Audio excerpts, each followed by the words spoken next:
તો ગરમી વધવાની સાથે શાકભાજીના ભાવમાં પણ વધારો. ચોળીમાં કિલોએ ₹17 અને ગુવારમાં ₹13નો વધારો.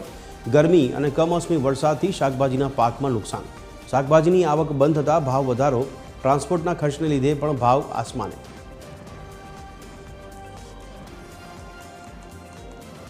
ફરી એક વખત મોંઘવારીનો માર હવે ગૃહિણીઓના માથે આવ્યો છે. એક તરફ દૂધના ભાવ, પેટ્રોલ ડીઝલના ભાવ અને હવે શાકભાજીના ભાવમાં વધારો થયો છે.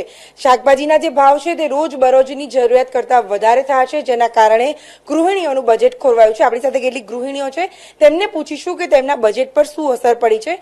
આંટી, જે રીતે શાકભાજીના ભાવ વધ્યા છે, શું કહેશો, કેવા બજેટ ઉપર અસર પડી છે? અને હાલની જો વાત કરીએ તો ભાવમાં કેટલો વધારો છે?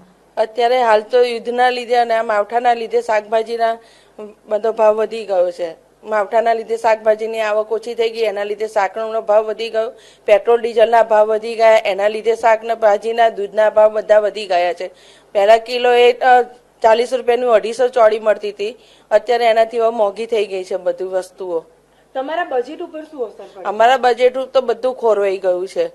ઘરનું જે અમારું પ્લાનિંગ હોય કે આટલા રૂપિયામાં અમારે અત્યારે આટલું બધું પૂરું કરવાનું, એ બધું બજેટ આખું ખોરવાઈ ગયું છે. બધાના ભાવ વધી ગયા. અનાજ, કઠોળ, શાકભાજી, દૂધ, દહીં બધાના ભાવ વધી ગયા છે. એટલે બજેટ આપણું આખું ખોરવાઈ ગયું છે. જે ગૃહિણીને મેનેજમેન્ટ કરીને ચલાવવાનું હોય છે એ બધું અત્યારે ખોરવાઈ ગયું છે આપણું. ચોક્કસથી. તમે મોટા પરિવારમાં રહો છો, એટલે કે જોઈન્ટ ફેમિલીમાં રહો છો, તો એમાં કેવી અસર જોવા મળે છે? કારણ કે આપના પરિવારમાં ઘણા બધા લોકો રહે છે, તો તમારા પરિવાર એટલે કે જે મોટા પરિવારો હોય એની ઉપર શું અસર જોવા મળે છે?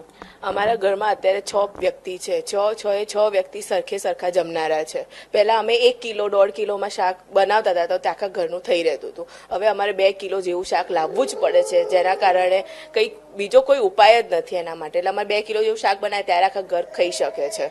ચોક્કસથી. તો જે પ્રમાણે જે ગૃહિણીઓ છે તેની જો વાત માનીએ તો શરૂઆતમાં ઓછા શાકમાં, ઓછા બજેટમાં ઘર ચાલતું હતું, પરંતુ જે પ્રમાણે દૂધના ભાવ વધ્યા છે, તેલના ભાવ વધ્યા છે અને હવે શાકભાજીના જે ભાવ વધ્યા છે તેને લઈને બજેટ ઉપર અસર જોવા મળી રહી છે. એટલે કે જે પ્રમાણે યુદ્ધની પરિસ્થિતિ અને જે કમોસમી માવઠા થયા છે તેના કારણે જે ભાવ વધારો થયો છે તેનાથી ગૃહિણીઓના બજેટ ઉપર અસર પડી છે. કેમેરા પર્સન જનક ચૌધરી સાથે પ્રિન્દા રાવલ, TV13 અમદાવાદ.